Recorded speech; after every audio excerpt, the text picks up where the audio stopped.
Hi everyone, it's Kasia from Tarot Map, and this is just like a mishmash video. I do have a few things I would like to share with you. Let's start with something that I finally managed to do, meaning I have finally created something that I wanted to create for a very long time, and this is the Mary inspired class on devotion and divination. You can find it on my website. The direct link is in the box below, and I describe this is a 2-hour class, like just over 2 hours, and it's kind of made from little bits and pieces. So I share my personal practice and what I do, how I kind of try to figure out the idea of Divine Mother through Mary, and I share devotional practices, that I do, that I perform, and the different rituals. I come to this perspective from a very liberal point of view, and I'm trying to figure it out myself, for myself, and I'm sharing the journey. So I'm sharing with you different ways that you can connect to Divine Feminine, to Divine Mother, through art, through collages, through sound, through different ways of approaching the subject, through research. And then also I do share a presentation where I connect Mary to many different goddesses from the past, because in my opinion Mary is the living kind of example of the goddess, a living goddess, and I believe that she carries seeds of every other goddess from every other culture that came before her. She didn't just happen out of nowhere. If you actually connect the dots and look at the images from different pantheons, you can find different goddesses in Mary. So I highly recommend to check out this class if this is something that's interesting to you. Of course, I couldn't do a class on Mary without divination, because I use divination as a spiritual practice and to deepen and understand more. And the cards, they always show us a little bit more archetypal level of things. So I have prepared very original, I hope. I invented them, so I didn't, there is no book on Mary and cards. I invented special spreads that you can do, like if you want to work with rosary, if you want to work with prayer, if you want to work with sacred naming, and so on. So there's a presentation and a PDF that you can upload for yourself, for your own convenience, so you don't have to write things down. So basically the class covers a bit of everything, but I hope it's going to be interesting for you. And I share information on books, on cards, on decks, on rosaries, on prayers. As I said, presentation of many faces of Mary and her connection to older goddesses as well, and fun spreads on divination, creative ideas. You can explore your own connection and start building up your own connection.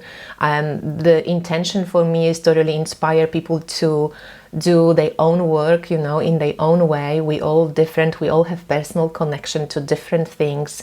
Mary, for me, because I come from culture that Mary was very present and is still very present, can incorporate all of the goddesses. For you it can be a different deity, it doesn't really matter so much.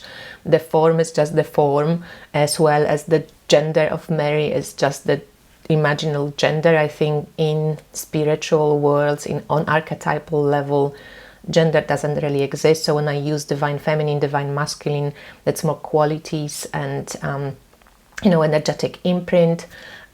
So I hope you are going to enjoy this class. It's meant for people who are interested in the subject, who wants to develop their own personal, relationship to deities, who want to maybe try something different, who also, like myself, felt that they want to liberate Mary a little bit out of the grasp of organized religion, and also who are a little bit, curious and different about approaching even faith in God. Even if you're a proper Catholic or Christian, I think that there's something there to explore for each of us.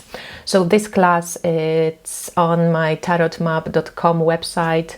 You can click on the box below and check it out. I hope you enjoyed it. This was something that I was really passionate about, that I wanted to share with you. Another thing that I wanted to mention, and I'm sitting with it and I would love to do it again. So I will be advertising this intuitive tarot workshop live, so that you can study with me live.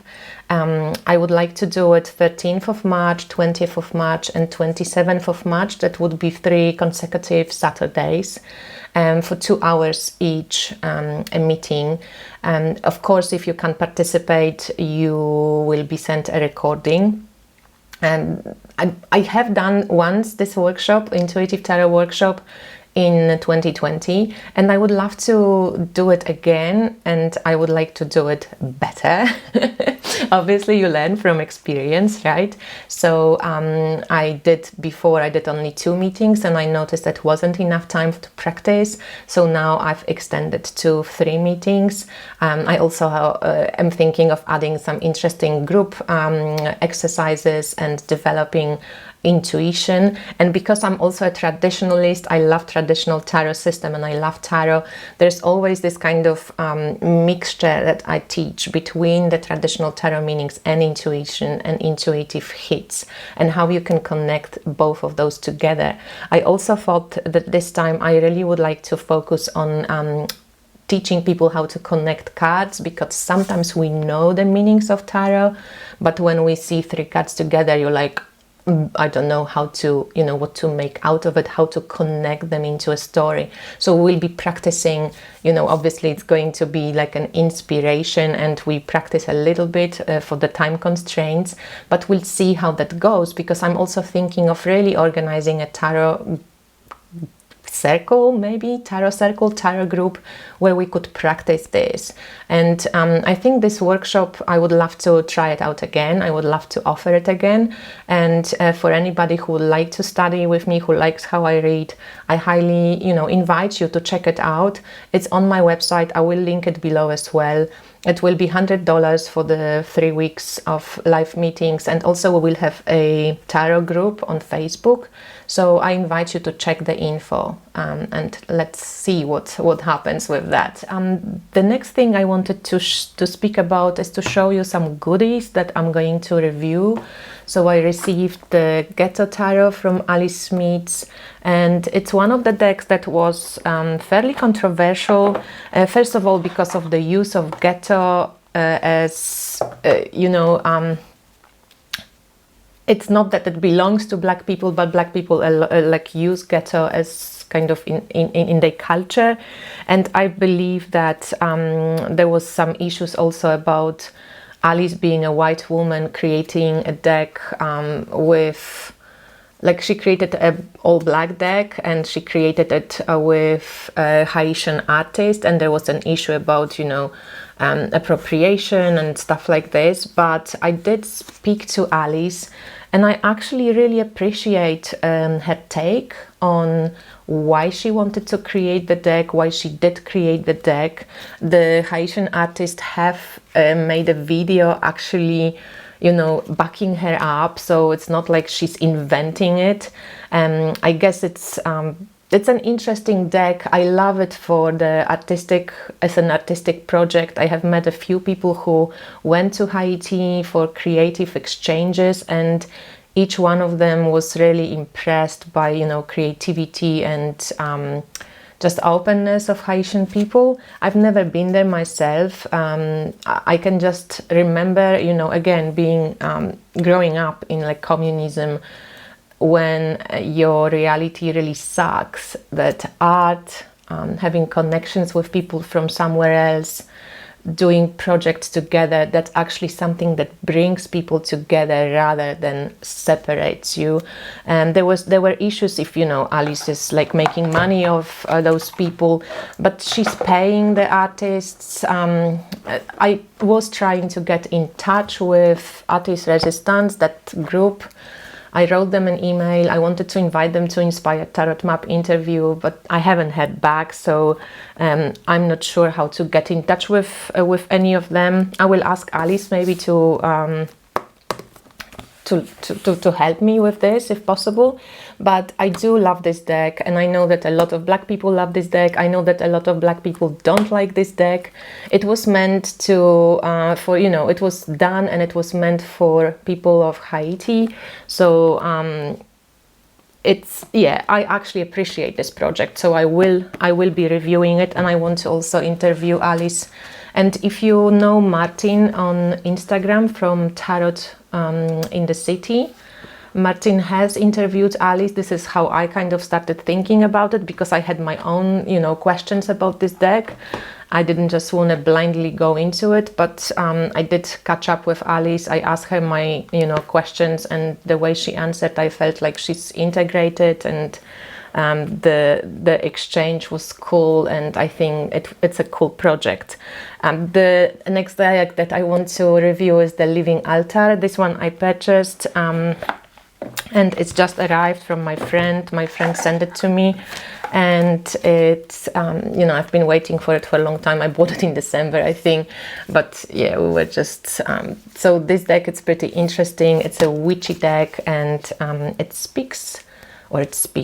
it has a very unique voice. It has an amazing art, and I actually really love the artwork. So mostly I was drawn to the artwork, because I'm not so much drawn to totally like witchcraft, and it's not really kind of my thing, at least not as much as I see it online. It's not really something that I'm very, I could say, very close to. But this deck seems real. This deck seems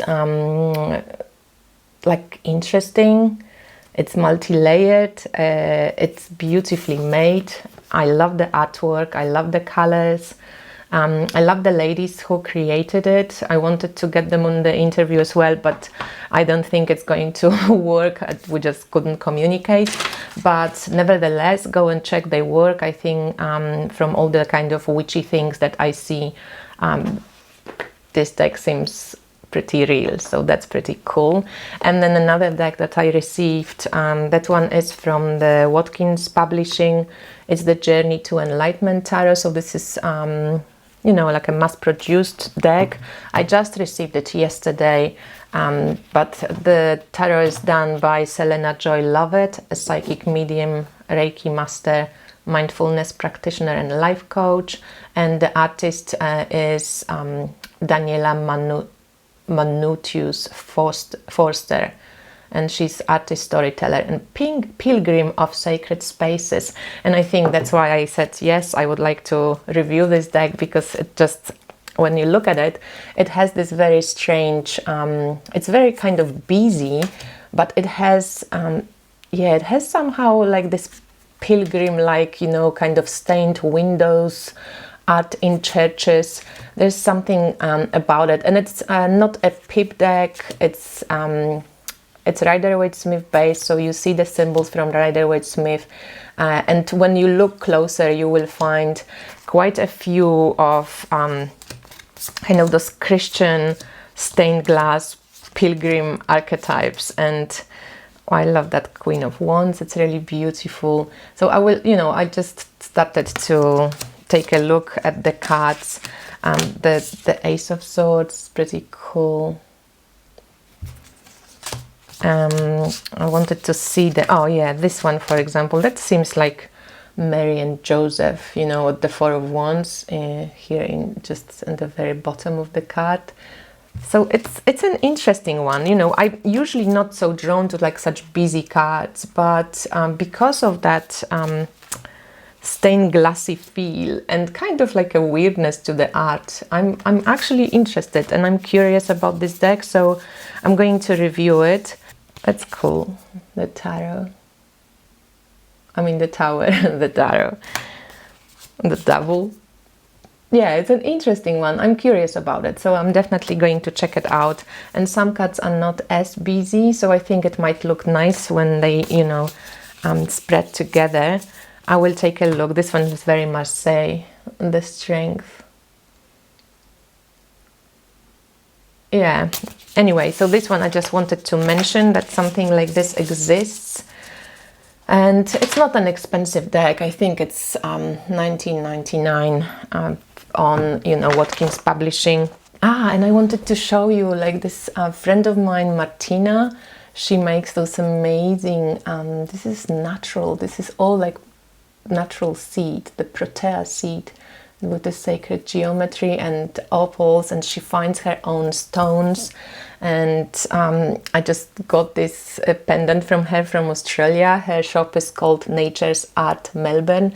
She also sells those cutest like birdies, and I mean not birdies but like little stones, you know, little agates that they have like all these different shapes, and hand gathered kyanite and quartz. She has like most amazing jewelry. I had a lot of earrings from her. She collects her pieces with her partner. They're very ethical. They don't, you know, destroy earth to take the pieces. They find them on their walks. They always go like walkabout and bushing, and she really has very wonderful heart, and you can check out her jewelry and all the things that she does with boulder opals and all these different Australian stones. So if you have a connection to Australia like myself, you can check you know, you can check it out.